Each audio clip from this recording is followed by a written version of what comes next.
Hello everyone, welcome back to the video series on networking. In this particular video, you're going to learn about the different address classes that you have for your IPv4 addresses or IP addresses. In this particular video, the five main topics that we'll take a look at. First of all, the need for IPv4 address classes and the four classes, class A, B, and C. A, B, C, and D. Now, let me open up my magic pen over here. Now let's go ahead and take a look at the four classes that I have and the purpose of that. First thing that you need to understand about the classes is they're broken down into two types. One is your unicast or broadcast type of setup. And this one, class D, is specifically for that type of addressing or communication that we talked about in the previous video for multicast. All right. Class A, B, and C will have unicast and broadcast addresses. D will have those multicast addresses. Class D, we don't do too much with, but I'll explain what they are again in this particular video. But my main focus will be on A, B, and C. Now, what do the classes bring to the table? The purpose of the classes from IANA was to give you access when the ISP was assigning addresses to different companies to break the address down into the default size of the network.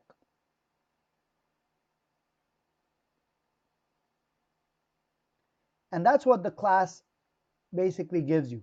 For example, the class A address would give you by default a small number of class A addresses around the world, but each network would be a huge network, a big, humongous network. So very large networks or a very large number of hosts on each network.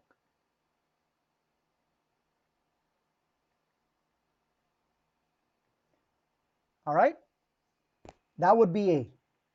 B would give you a bigger number of networks that are class B, bigger number of networks, so more networks that are class B network,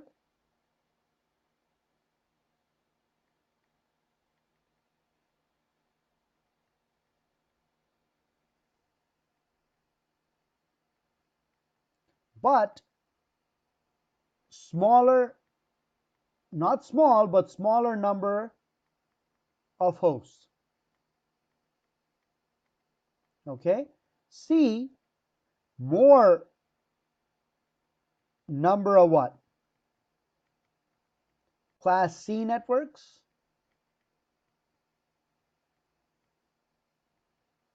but smaller number of hosts, even smaller than class B on each network. Smaller is a relevant term, but that's basically what the foundational use of breaking the networks or the addresses into different classes was. And we'll take a look at the exact numbers as we go through the video. So the essential component that I want you guys to understand at this point is class A, B, and C. We'll do the breakdown of an IP address by default into what? Of IP address into networks and host bits, giving you large, medium, and smaller networks. D is the separate one which is used for multicast addresses. All right, so this is what it is. IP addresses are split up into four main categories, A, B, C, and D. A, B, C are used for unicast communications, whereas the fourth class is used for multicast communications. Multicast we don't do too much in the course, but whatever it is, we'll take a look at it, at least what the addresses look like. Now let's turn our focus completely towards class A. First of all, what is Class A going to bring to the table? This is the verbiage behind it, but let me explain it to you guys on my whiteboard. First of all, the purpose of a Class A network was to provide a very large network. Very large network in the sense, in a Class A network, what they said was, I'm going to reserve by default 8 bits, which is the first octet, for network bits, and the remaining 24 bits would be the host bits.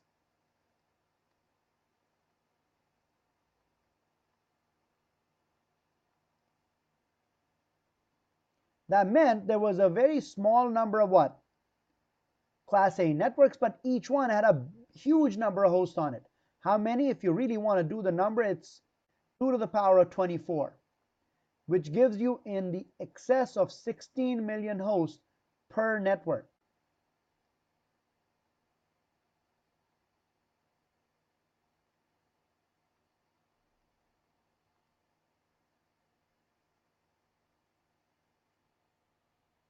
Which is a lot.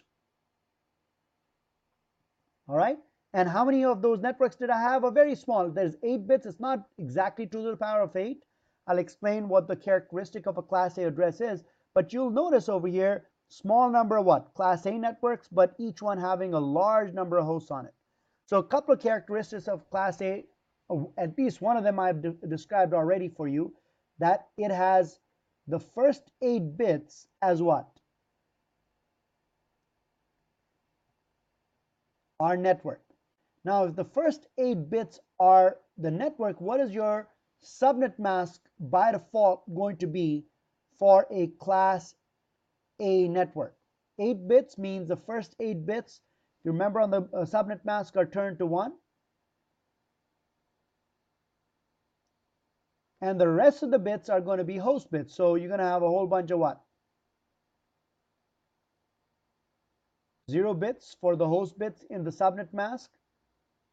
To be exact, 24 bits. And if I had to write it, the way I would write it would be 255 for the first octet as a default 0, 0, 0. Or you can also say /8. Why 8? The first 8 bits are the network portion. So that's one characteristic. Number 2, I want you guys to understand about Class A. How would I identify a Class A network? There was a rule for Class A network. And the rule for Class A network said that the first bit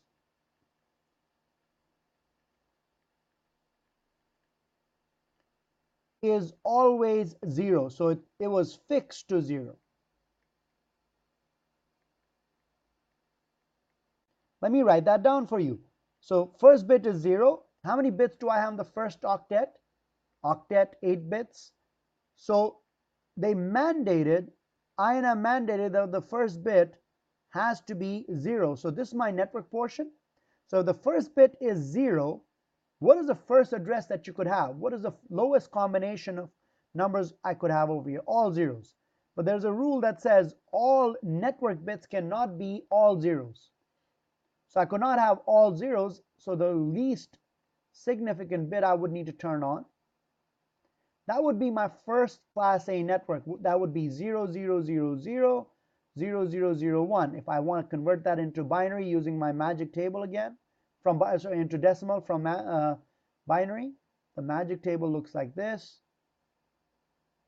It would turn this into 0, 0, 0, 0, 0, 0, 0, 1, which is, this is the only one on, that's 1.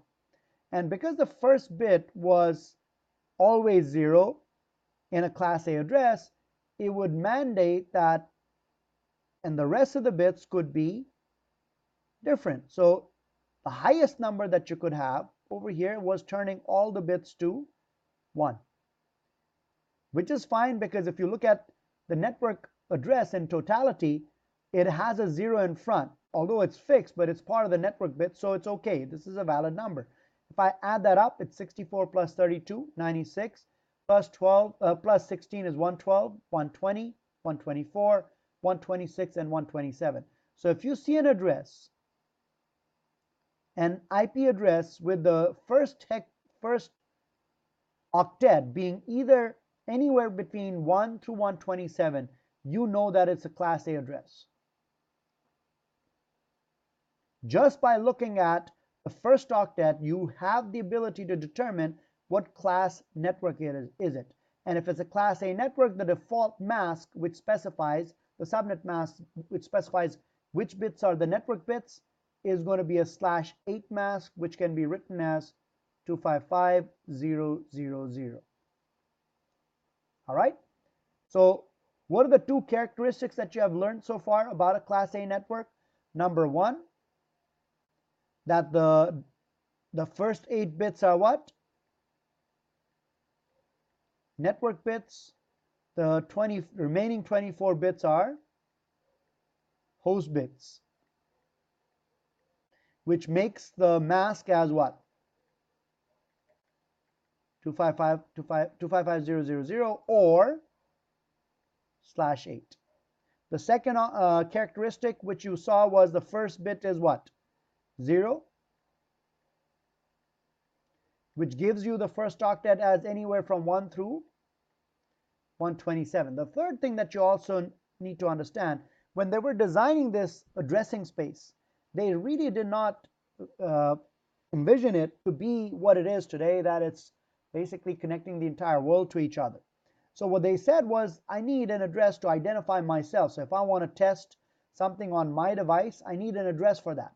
And without considering the future, they said, well, I don't need so many addresses. What I'm going to use is I'm going to use one of the Class A addresses to identify myself. So this network 127.0.0.0, they used it as a way of mentioning or communicating to yourself. This address is known as the system loopback address.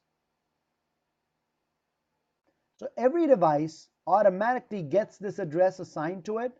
So if you want to test something with your own device, you can address that packet to 127.0.0.x. So that address becomes the system's loopback address or my own address. So if I want to test my own connectivity, I can send a test packet to 127.0.0.0. So this address is generally not used in normal communication, because every device specifies themselves. If I want to say me, I'm going to say 127.0.0.0. If you're going to point to yourself, you're going to say me. Me points to your 127.0.0 address. So in essence, the usable addresses in Class A address is 1 through 126. 127 is the loopback address, which is non-usable. Now, to analyze that, to take a look at the slide that shows you the characteristics over here, let's take a look at this. Class A address has the following characteristic. The first bit of the address is set to 0. We talked about that. The first 8 bits represent the network bits. The next 24 bits are the host bits. This is the default split between network and host bits. You do have the ability, if you want, later on I'll show you how you can borrow extra bits from the host bits into the network, gaining more networks with less number of hosts on it, but usable networks. Because by doing the default mechanism over here, you're going to have a small number of Class A networks, but each Class A network, this is in the entire world, will have this number of hosts on each network. 16,777,214. How did I get that number? Because I have 24 bits. For my host bits, it's in the binary system bits. So 2 to the power 24 is what I have, which gives me a number like 16,777,216. But on every address, every network, you have 2 addresses that you cannot use. In the host portion, you cannot have all zeros. The reason is this address is reserved to represent the network. So when I'm letting anybody know what my network address is, I'm going to give the network address followed by host portion, followed by my host portion being all zeros. So this represents my network. So this address cannot be used. And the other address that cannot be used for a host is in the network portion, in the host portion, all the bits being 1. This is a special address. If you guys remember earlier on, we talked about that directed broadcast. If I want to send a packet to everyone on this network, I would send that packet by keeping my host address as all ones, which is called the network broadcast address, the broadcast address for this particular network, and that is all ones. So I lose a total of 2 addresses in this 16,777,216. So that's where, when you look at my verbiage over here, when you look at my depiction of the number of hosts, you'll notice I've written 214. The reason is I lose 2 hosts, one for the network, one for the broadcast. So that's where the 16,777,214 number comes in. All right. But how many of those class A networks do I have in the entire world? The entire world has a total of 127 networks. Why 127? I also showed you that. The first bit is set to 0. So your first network will be 0000001, which is 1. And the highest number will be 1111111, which gives you, again, because the first bit is 0, gives you 127. And again, 127 cannot be used, so in reality you only have 126 class A usable networks. All right. Now again, having a network that has 16 million hosts on it is not a very useful network. It's not a usable network. So later on in the course, I'm going to introduce a very important concept called subnetting, in which what we'll do is, rather than having small number of class A network, I'm going to take that network and borrow some bits take away the host bits and give them to the network bits, which will allow me to gain more networks with less number of hosts on it, but usable number of hosts on it. So I won't have a network with 16 million hosts. This concept is called subnetting, and there is a detailed discussion about subnetting in one of the videos that's coming up. All right. So again, to recap, class A network, it has 127 networks, 126 usable ones. Each one of those networks has 16,777,214 hosts on it. The subnet mask, because the first 8 bits are the network portion and the last 24 bits are the host portion, becomes 255,000, which can also be represented as a /8. So my default mask for a class A network looks like this, or you can say /8. That's a class A network. Now, similarly, what they did was they came up with another class of networks, which is called a class B network. Now, class B network, again, same characteristics, but with different rules. The first rule in terms of the network versus host bits, the first 16 bits are networks. That means by default, I get a whole bunch of more class B networks, but on each one, because I've already taken 16 for network, I'm only left with 16 bits for hosts. Let's say host bits. So if you look at this, my subnet mask, because I have 16 bits as network bits, is either a /16 mask, or if you want to write it in the big number, if you guys remember, every 8 bits gives you 255. So I have 2 of those, 255, 255 representing the network bits, 00 representing the host bits. All right, that would be the first characteristic. The second characteristic is, what does a class B network look like? Again, it has a rule. The rule is, for a class B network, the fixed portion is the first 2 bits, 10. So 10 in the first octet is going to be fixed, but it has 16 bits for the network bits. So it'll have 6 moving bits in the first octet, and the entire second octet will be your network portion. So all this is your network, because the first 16 bits are network portion. As I said, that is one of the rules. So that basically, if you take a look at it, my first network over here will be 0, 0, 0, 0, 6 zeros in this octet, and 6 zeros or 8 zeros in this octet. But you might say, well, you cannot have all zeros. I don't, because if you remember, when you take a look at the network bits in totality, there's 16 bits, and first bit is 1. So that is okay. So 1, 0 with a whole bunch of other zeros that are turning. So that makes it 128. So that would be your first number, 128 in the first octet, 0 as your second octet. This would be your network address, the first network, class B network that you have. Why 128.0? Because the first 16 bits are what? Networks.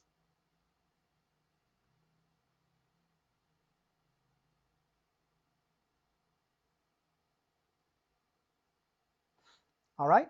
Now, along the same lines, if you take it to the other extreme, which is turning all the bits to the highest number, so the next number would be 128.1, 128.2, 128.255, and then goes to 129. And how far can I go?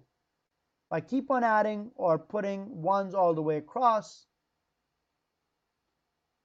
this is the number I'll end up with. Again, it's not all ones in the network portion because I have a 0. If you look at the first 16 bits. So that number, if you again take your magic table over here,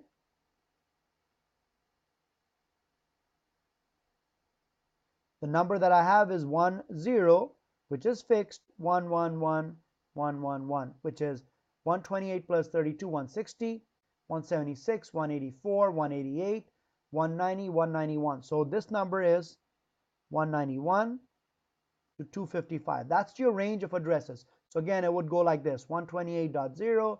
My second network would be 128.1, 128.2, so on and so forth until I get to 255. Once I get to 255, that means all the bits over here are 1. My next network will be 129.0, 129.1, 129.3, so on and so forth until all these bits are 1 and all these bits are 1, which makes it 191.255. How many of those networks do I have? If you take a look at over here, I have the first 2 digits fixed to what? 10, and then I have the moving bits, a total of 14 bits. 8 bits are turning on the second octet and 6 bits are turning on the first octet because the first 2 bits are fixed. So that gives you 2 to the power of 14, which is roughly around 16,384 class B networks that exist in the world. And each one of them, if you look at it, now I've taken 16 bits for the host portion. There's 16 bits for the network portion. There's 16 bits that are left over for the host portion. Now the host portion, if you do 2 to the power of 16, the number that you get is 65,536. But again, I cannot use the zeros and all ones, which I lose the 2 numbers for my network and broadcast. So the usable number of hosts on each one of those 16,000 networks is 65,534. This is the number of hosts on each one of those networks that I get. Let's take a look at the slide over here. And once we do that, we'll do a recap of B and move on to class C. So again, class B, first 2 bits of the address are 10. We talked about that.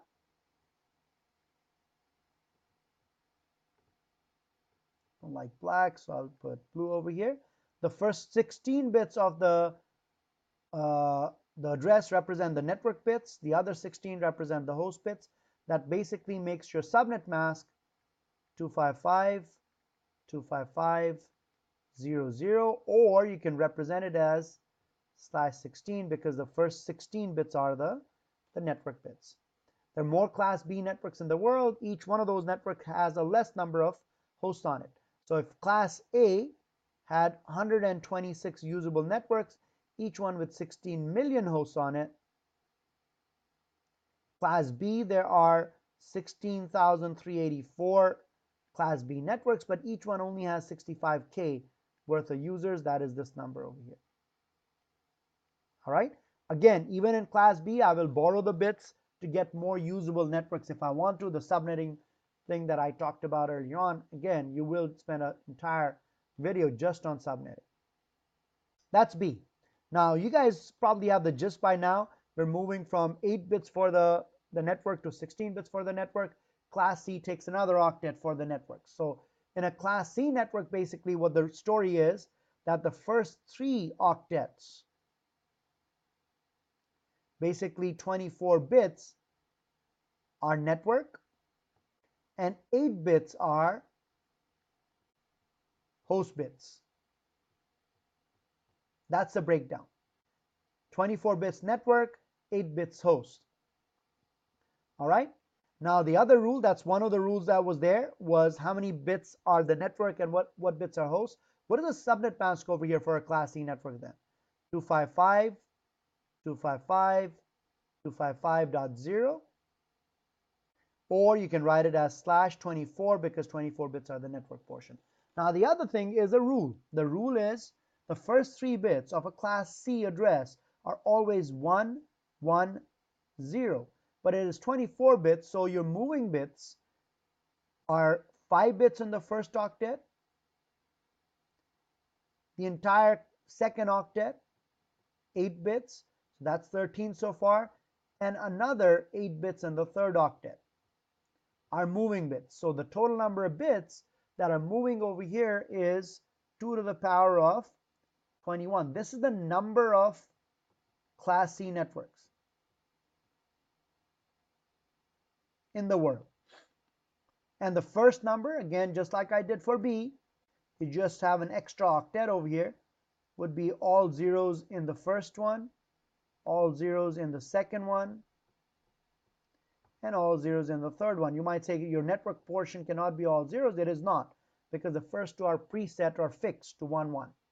So that number, if you say 1, 1, again, putting it on your magic table becomes 192. So the first number, first network of class C, if I had to write it down, would be 192.0.0.0 with a mask of 255, 255, 255.0 or /24.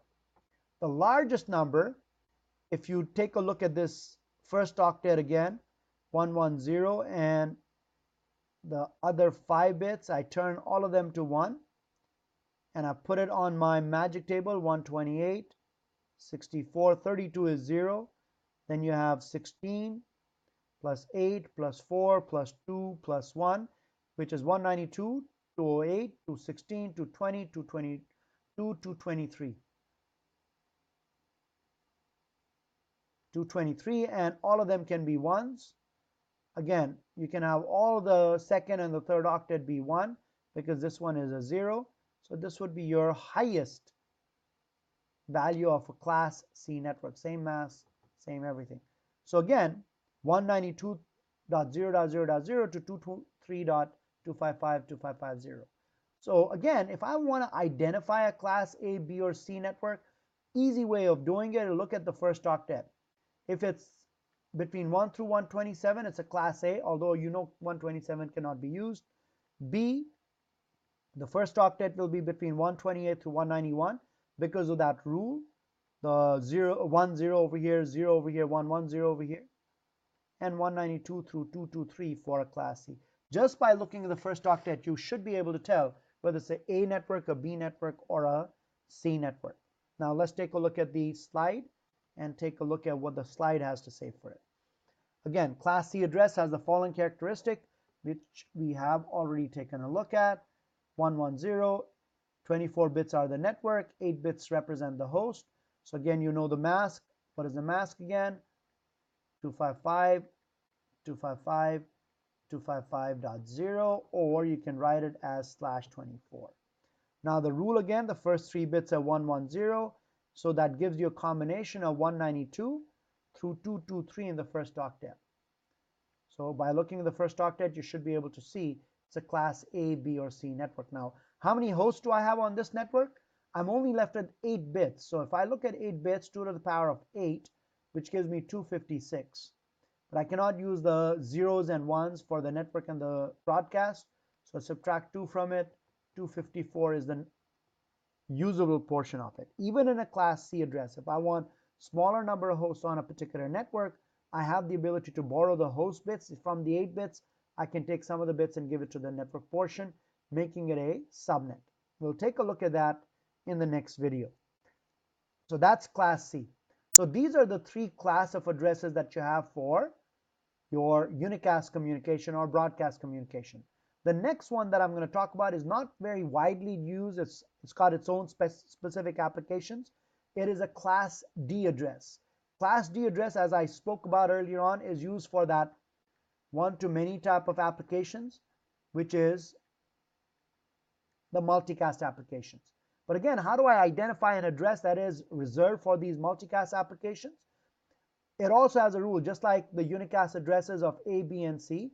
The rule for a class D address is it has the first 4 digits set to 1110.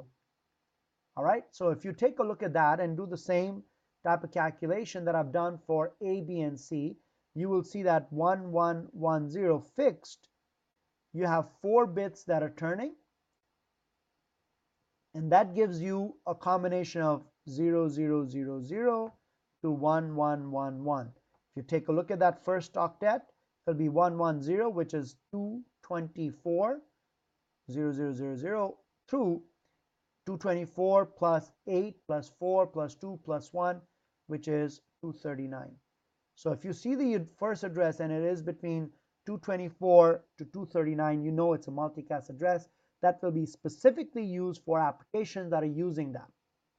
So multicast addresses we'll talk about a little bit later on when we talk about routing protocols, because when different routing protocols talk to each other, they use this type of address. It's for, if I have 4 routers on a network and I want to send some traffic to all or some information to all 4 devices, I'll use a multicast address for that. So it's a completely different usage for this type of address, which is different from the unicast address, right? So this is your address space for a class D address. It is not used for hosts, it is used for applications, right? Group communication.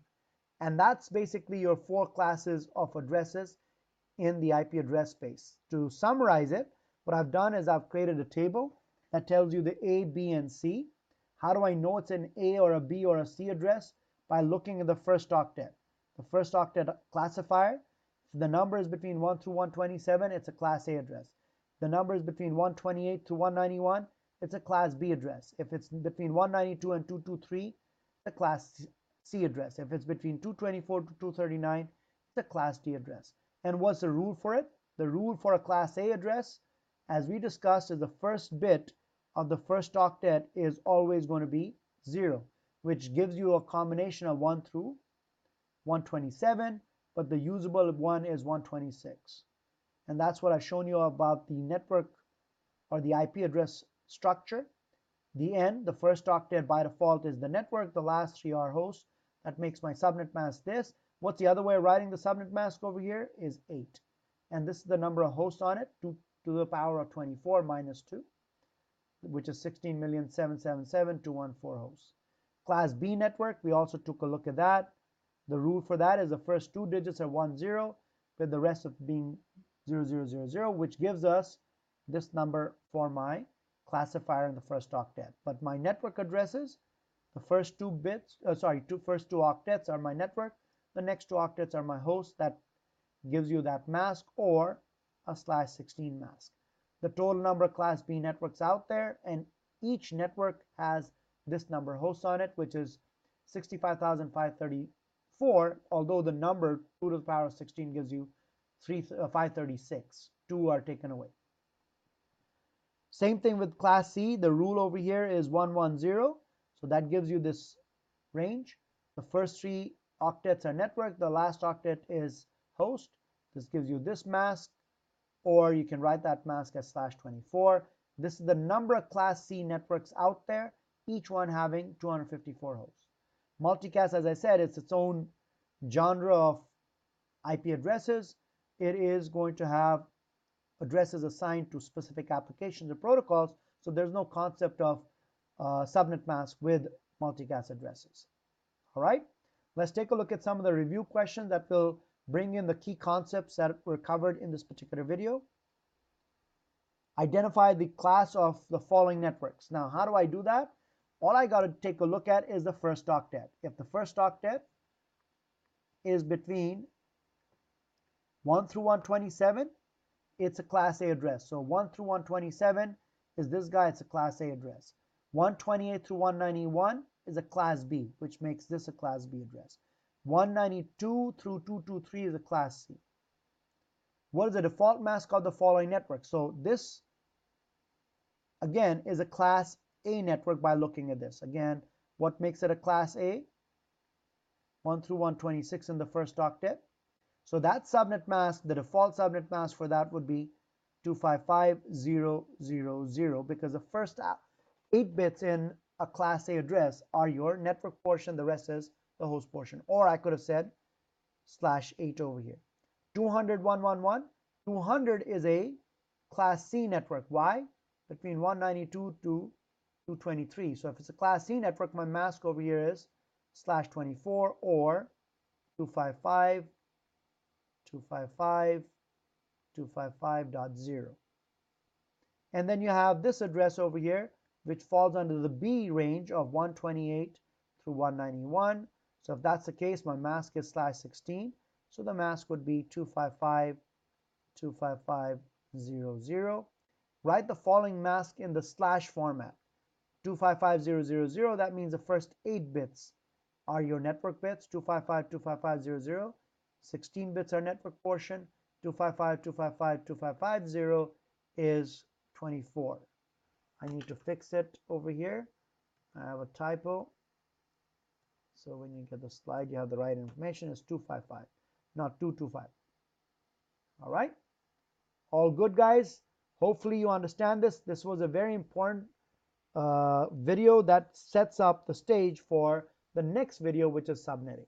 Hope you enjoyed it. I'll see you in the next video.